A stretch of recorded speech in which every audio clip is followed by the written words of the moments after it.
Bahasa dan berbahasa.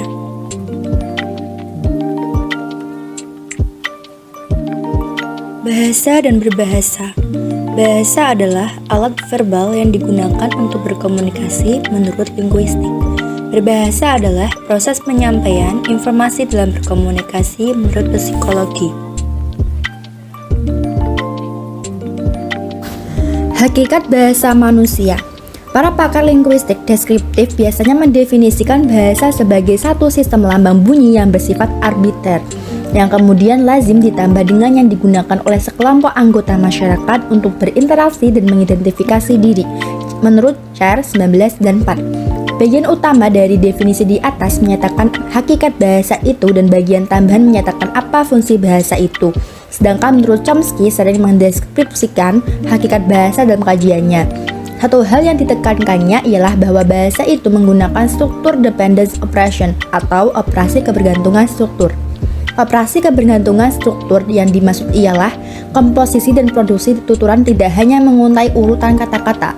Setiap kalimat memiliki struktur internal yang tak terdengar atau yang harus dimengerti oleh pendengar. Asal-usul bahasa. Menurut F.P. Condillac, filsuf Perancis, berpendapat bahasa berasal dari teriakan-teriakan dan gerak-gerik badan yang bersifat naluri yang dibangkitkan oleh perasaan atau emosi yang kuat. Kemudian teriakan-teriakan tersebut berubah menjadi bunyi-bunyi yang bermakna dan lama-kelamaan semakin panjang dan rumit. Menurut F.P. Condillac, intinya yaitu bahasa itu berasal dari teriakan-teriakan manusia yang menjadi bunyi-bunyi yang bermakna dan lama-kelamaan menjadi bahasa. Lalu ahli agama. Menurut ahli agama bahwa bahasa berasal dari Tuhan. Tuhan telah melengkapi Nabi Adam dan Hawa dengan kemampuan berbahasa. Menurut ahli agama, menurutnya bahasa sudah ada sejak dulu saat Nabi Adam dan Siti Hawa diciptakan. Kedua teori tersebut ditolak oleh von Herder, filsuf Jerman. Bahasa tidak mungkin berasal dari Tuhan karena bahasa itu sedemikian buruknya dan tidak sesuai dengan logika karena Tuhan Maha Sempurna. Menurutnya, bahasa terjadi dari proses onomatope, yaitu peniruan bunyi alam yang menjadi benih dan tumbuh menjadi bahasa sebagai akibat dari dorongan hati yang sangat kuat untuk berkomunikasi. Intinya, menurut oleh von Herder, bahasa itu dari bunyi alam yang sehingga tumbuh menjadi bahasa akibat dari dorongan hati manusia yang berkeinginan untuk berkomunikasi. Seperti itu. Linguistik deskriptif. Menurut Char 1994 mendefinisikan bahwa bahasa sebagai suatu sistem lambang bunyi yang bersifat arbiter.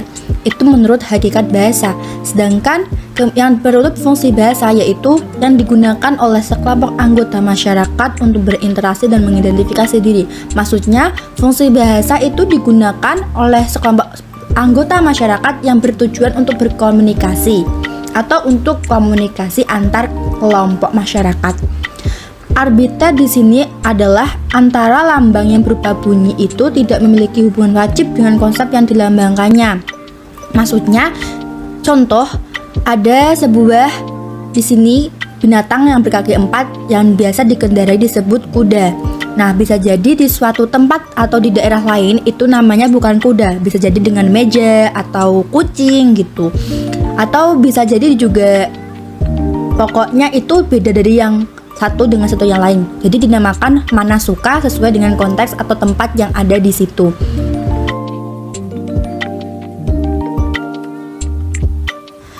Bahasa sebagai suatu sistem. Yaitu yang pertama, bahasa itu bukan merupakan satu sistem tunggal, melainkan dibangun oleh sejumlah subsistem atau subsistem dari fonologi, sintaksis, dan leksikon. Bahasa itu sistem lambang bunyi yang dihasilkan oleh alat ucap manusia. Maksudnya di sini adalah bahasa yang diucap dari mulut atau tenggorokan, apapun yang berbunyi dari alat ucap manusia. Bahasa itu bersifat sistematif dan sistemis.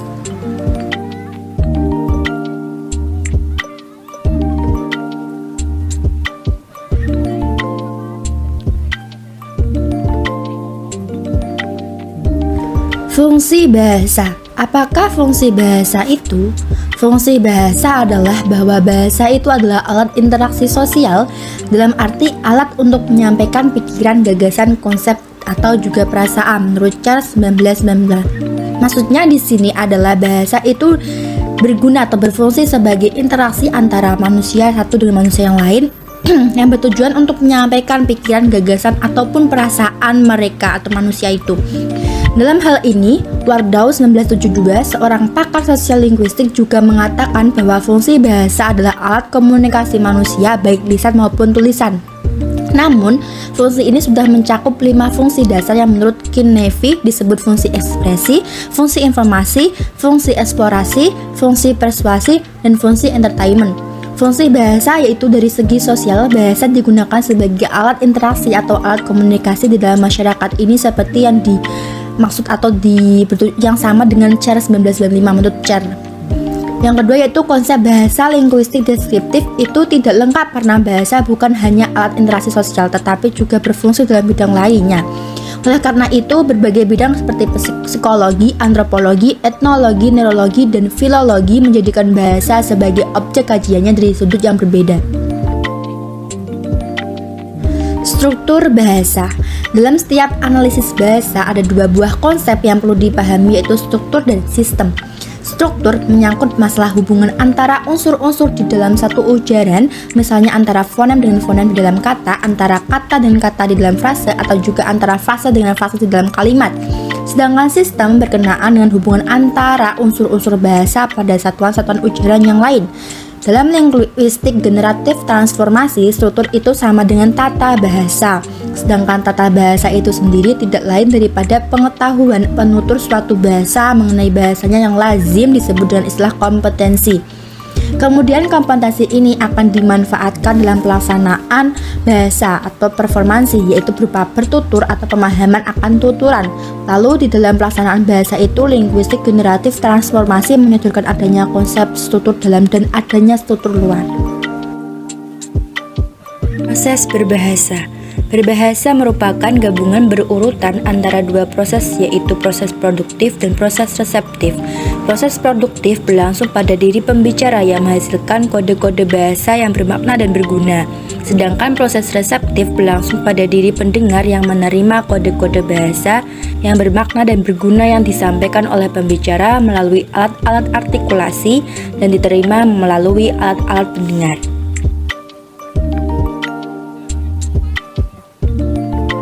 Proses produksi atau proses rancangan berbahasa disebut enkode, sedangkan proses penerimaan, perekaman, dan pemahaman disebut proses dekode. Kode diartikan sebagai satu isyarat atau tanda dalam penyampaian informasi. Enkode berarti peristiwa atau proses lahirnya kode tersebut, dan dekode berarti peristiwa atau proses penerimaan kode tersebut. Proses rancangan bahasa produktif yang pertama yaitu enkode semantik, yakni proses penyusunan konsep, ide, atau pengertian. Yang kedua, enkode gramatikal, yakni penyusunan konsep atau ide itu dalam bentuk satuan gramatikal. Yang ketiga, enkode fonologi, yakni penyusunan unsur bunyi dari kode itu. Proses enkode ini terdapat dalam mulut, dilakukan oleh alat-alat bicara atau alat artikulasi. Proses dekode. Yang pertama yaitu dekode fonologi, yakni penerimaan unsur-unsur bunyi itu melalui telinga pendengar. Yang kedua, dekode gramatikal, yakni pemahaman bunyi itu sebagai satuan gramatikal. Yang ketiga yaitu dekode semantik, yakni pemahaman akan konsep-konsep atau ide-ide yang dibawa oleh kode tersebut. Proses dekode ini terjadi dalam otak pendengar. Di antara proses enkode dan proses dekode terjadilah proses transmisi, berupa pemindahan atau pengiriman kode-kode yang terdiri atas ujaran manusia yang disebut kode bahasa atau bahasa saja. Proses transmisi ini terjadi antara mulut pembicara sampai ke telinga pendengar. Proses enkode dan proses dekode dari pesan, amanat, atau perasaan terangkum dalam suatu konsep yang disebut proses komunikasi. Dalam kehidupan, kode utama dan kekreatifan dalam proses komunikasi ini adalah kode bahasa, atau secara umum disebut bahasa. Dengan demikian, pembelajaran bahasa sesungguhnya tidak lain daripada pembelajaran komunikasi dengan menggunakan kode atau isyarat bahasa. Ini berarti pula dalam pembelajaran bahasa, kemampuan berbahasa produktif dan berbahasa reseptif harus sama-sama dikuasai dengan sama baiknya. Di antara proses enkode dan proses dekode terjadilah proses transmisi, berupa pemindahan atau pengiriman kode-kode yang terdiri atas ujaran manusia yang disebut kode bahasa atau bahasa saja. Proses transmisi ini terjadi antara mulut pembicara sampai ke telinga pendengar. Proses enkode dan proses dekode dari pesan, amanat, atau perasaan terangkum dalam suatu konsep yang disebut proses komunikasi. Dalam kehidupan, kode utama dan kekreatifan dalam proses komunikasi ini adalah kode bahasa, atau secara umum disebut bahasa. Dengan demikian, pembelajaran bahasa sesungguhnya tidak lain daripada pembelajaran komunikasi dengan menggunakan kode atau isyarat bahasa. Ini berarti pula dalam pembelajaran bahasa, kemampuan berbahasa produktif dan berbahasa reseptif harus sama-sama dikuasai dengan sama baiknya. Proses berbahasa produktif dan proses berbahasa reseptif dapat dianalisis dengan pendekatan perilaku behaviorisme dan pendekatan kognitif. Tampaknya dalam literatur psikolinguistik Parera 1996, aspek reseptif berbahasa dan berbagai eksperimen memang lebih mudah dikenali daripada aspek produktif. Perilaku pendengar atau penerima isyarat bahasa setelah menerima isyarat berbahasa lebih mudah diamati daripada perilaku pembicara sebelum, sewaktu, dan setelah memproduksi isyarat bahasa itu. Intinya, proses berbahasa adalah proses komunikasi yang bermakna dan berguna. Kegiatan menghasilkan berita, pesan, atau amanat disebut proses reseptif. Kegiatan ini, proses produktif dan proses reseptif merupakan satu proses yang berkesinambungan, mulai dari proses perancangan pesan sampai pada penerimaan dan pemahaman pesan itu. Proses produktif dimulai dengan tahap pemunculan ide, gagasan, perasaan, atau apa saja yang ada dalam pemikiran seorang pembicara. Tahap awal ini disebut tahap idealisasi, yang selanjutnya disambungkan dengan tahap perencanaan, yakni tahap pemilihan bentuk-bentuk bahasa untuk mewadahi gagasan, ide, atau perasaan yang akan disampaikan. Perancangan ini meliputi komponen bahasa sintaksis, semantik, dan fonologi. Berikutnya adalah tahap pelaksanaan atau pengejauhan tahan. Pada tahap ini, secara psikologi orang melahirkan kode verbal atau secara linguistik orang melahirkan arus ujaran. Proses berbahasa produktif dan proses berbahasa reseptif dapat dianalisis dengan pendekatan perilaku behaviorisme dan pendekatan kognitif. Tampaknya dalam literatur psikolinguistik Parera 1996, aspek reseptif berbahasa dan berbagai eksperimen memang lebih mudah dikenali daripada aspek produktif. Perilaku pendengar atau penerima isyarat bahasa setelah menerima isyarat berbahasa lebih mudah diamati daripada perilaku pembicara sebelum, sewaktu, dan setelah memproduksi isyarat bahasa itu. Intinya, proses berbahasa adalah proses komunikasi yang bermakna dan berguna. Kegiatan menghasilkan berita, pesan, atau amanat disebut proses reseptif. Kegiatan ini, proses produktif dan proses reseptif merupakan satu proses yang berkesinambungan, mulai dari proses perancangan pesan sampai pada penerimaan dan pemahaman pesan itu. Proses produktif dimulai dengan tahap pemunculan ide, gagasan, perasaan, atau apa saja yang ada dalam pemikiran seorang pembicara. Tahap awal ini disebut tahap idealisasi, yang selanjutnya disambungkan dengan tahap perencanaan, yakni tahap pemilihan bentuk-bentuk bahasa untuk mewadahi gagasan, ide, atau perasaan yang akan disampaikan. Perancangan ini meliputi komponen bahasa sintaksis, semantik, dan fonologi. Berikutnya adalah tahap pelaksanaan atau pengejauhan tahan. Pada tahap ini, secara psikologi orang melahirkan kode verbal atau secara linguistik orang melahirkan arus ujaran. Proses reseptif dimulai dengan tahap rekognisi atau pengenalan akan arus ujaran yang disampaikan. Mengenal rekognisi berarti menimbulkan kembali kesan yang pernah ada. Tahap pengenalan dilanjutkan dengan tahap identifikasi, yaitu proses mental yang dapat membedakan bunyi yang kontrastif, frase, kalimat, teks, dan sebagainya. Setelah tahap identifikasi ini dilalui, maka sampailah pada tahap pemahaman sebagai akhir dari suatu proses berbahasa. Dalam berbahasa yang sebenarnya, konteks, situasi, dan unsur paralinguistik turut membangun makna yang akan dipahami oleh partisipan dalam tindak atau perilaku berbahasa itu, menurut Char dan Agustina.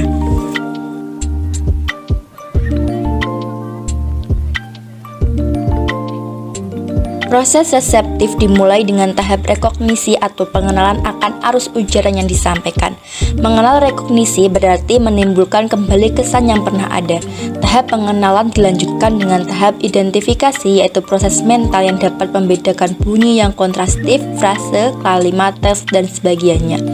Setelah tahap identifikasi ini dilalui, maka sampailah pada tahap pemahaman sebagai akhir dari suatu proses berbahasa. Dalam berbahasa yang sebenarnya, konteks, situasi, dan unsur paralinguistik turut membangun makna yang akan dipahami oleh partisipan dalam tindak atau perilaku berbahasa itu, menurut Char dan Agustina.